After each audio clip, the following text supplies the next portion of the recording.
जय कार्ड सिद्ध।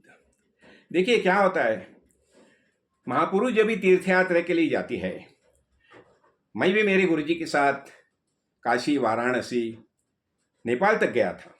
ये क्यों तीर्थ यात्रा के लिए महापुरुष क्यों लेते हैं, सब भक्तजन क्यों लेके जाते हैं? वो लोक संग्रह के लिए, यानी अनेक लोगों के अंतःकरण में तीर्थ यात्रा का महत्व भी होना चाहिए, और सब लोगों को साथ में लेके जाने से वहां ज्ञान चर्चा होती है। तो बताया जाता है ना, तीर्थे तीर्थ निर्मलम ब्रह्म वृंदे वृंदे वृंदे तत्व चिंतानुवादा, वादे वादे जायते तत्व बोधा, बोधे बोधे भासते चंद्र चूड़ा। तो इसलिए महापुरुष की तीर्थ यात्रा होती है। तो अभी देखो ना, लेकिन क्या होता है, अभी गजानन महाराज, तो गजानन महाराज जब भी उनके जो शिष्य थे, तो बंकटलाल, वो भास्कर, ये सब उन्होंने बता दिया कि स्वामी हम नर्मदा स्नान करने के लिए जाएंगे। अब इस स्वामी ने बता दिया, अरे नर्मदा तो मेरे बाजू में है, मेरे पास ही है, मैं जो हमेशा स्नान करता हूँ नर्मदा में, नर्मदा का जल लेके ही स्नान करता हूँ, तो तुम जाइए बस, मेरे पीछे मत पड़ो। तो भी क्या है, वो सब बोले नहीं नहीं स्वामी जी आप आइए, आप आना ही चाहिए, आना ही चाहिए। ठीक है, अभी क्या होता है, बाल हट्ट बताया जाता है ना, बच्चे लोग जब भी पीछे पड़ते हैं, तो दादा नाना भी वो ठीक है, वो बोले ठीक है आता हूं।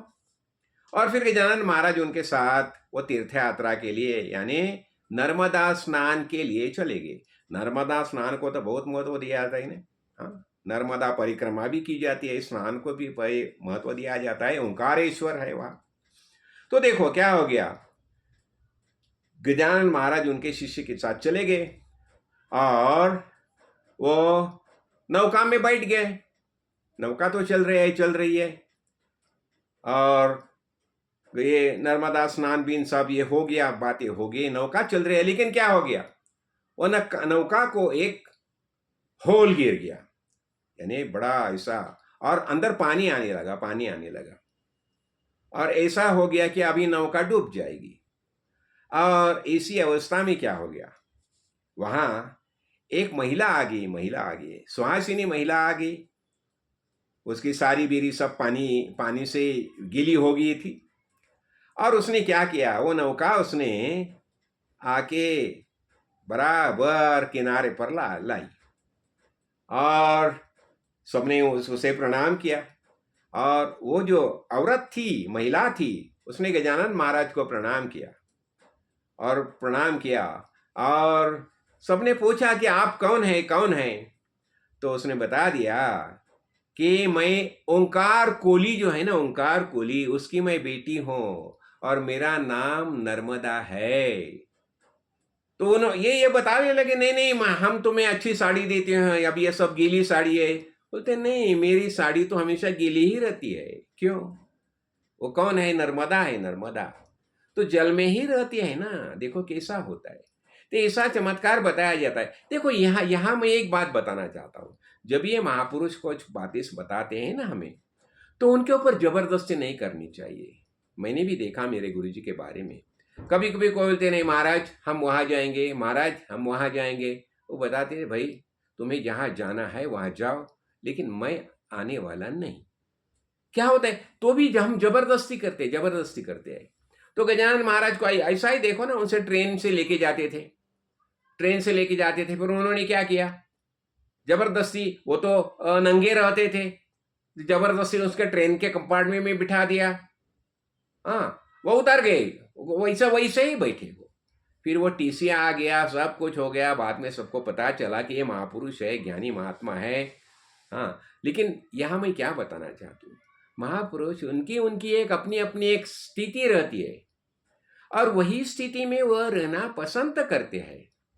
और हम बच्चे लोग हम जबरदस्ती करते हैं उन्हें। जब भी अभी देखा ना, गजानन महाराज को सब बोले नहीं नहीं आप गंगा स्नान करने, नर्मदा स्नान करने के लिए चाहिए।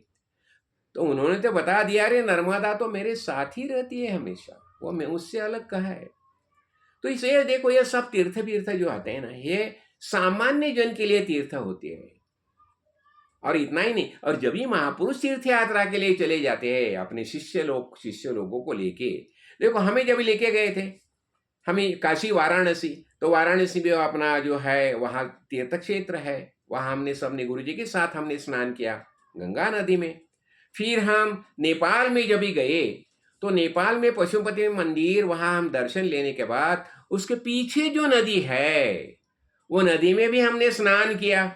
और वहाँ देखो वहाँ क्या होता था, नदी के किनारे में अनेक प्रेत उनका दहन हो रहा था। और हमने हमने सब देखा, पहली बार हमने देखा था ये सब बातें। ये 80 की बात है, 1980 की बात है। और जब भी हम वो ने देखा सब, तो अरे बाजू में तो सब प्रेत का दहन चल रहा है और वो वहीं ऐसे नदी में डाल देते हैं, फेंक देते हैं। तो गुरुजी ने बताया, अरे ये सब तुम्हें बताना था, दिखाना था करके मैं तुम्हें यहाँ लेके आया। यानी क्या होता है देखो, हमारा ज्ञान, हमारा दृष्टिकोण कैसा होना है, शुद्ध ज्ञान दृष्टि होनी चाहिए। ये संपूर्ण और वास्तविक। देखो स्मशान जो है, स्मशान में निवास किसका होता है? शिव शंकर का निवास स्मशान ही होता है ना। शिवजी कहाँ रहते हैं? स्मशान में रहते हैं। तो आत्मज्ञानी महापुरुष, और शिव जी वहाँ डमरू बजाते हैं, डमरू बजाते हैं। जो जो जितने देह आते हैं ना उनका स्वागत करते हैं, शिव जी स्वागत करते हैं। तो ये तीर्थ यात्रा जो है, तो तीर्थ यात्रा का महात्म्य हमने समझना चाहिए। हम क्यों जाते हैं? वहां जाने से अनेक लोगों से मुलाकात होती है, ज्ञानी भक्त से मुलाकात होते है, दर्शन होता है। और इतना ही नहीं, जो महापुरुष की तीर्थ यात्रा होते हैं ना, वो तीर्थ जो है ना, तीर्थ वो भी उनकी राह देखते हैं। ये महापुरुष आके मुझ में स्नान करे, यानी तीर्थ भी पवित्र हो जाते हैं, पवित्र हो जाते हैं। और यही सब बातें मेरे सदगुरु जी ने मुझे समझाई है।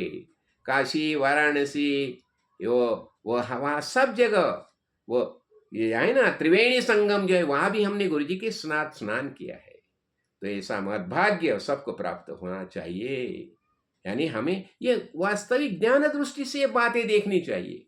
तो महापुरुष का हमारे साथ रहना ये हमारा सौभाग्य होता है, सौभाग्य होता है। और उनकी तीर्थ यात्रा जो होती है ना, वो लोक संग्रह के लिए। लोक संग्रह का अर्थ क्या होता है? देखो, वो लोक संग्रह इसके लिए कि अभेद भक्ति, उसमें अभेद भक्ति है, वैराग्य है। और वो महापुरुष खुद उसका आचरण करते हैं और सबको सिखाती है। जय काड़ सिद्ध, जय काड़ सिद्ध, जय काड़।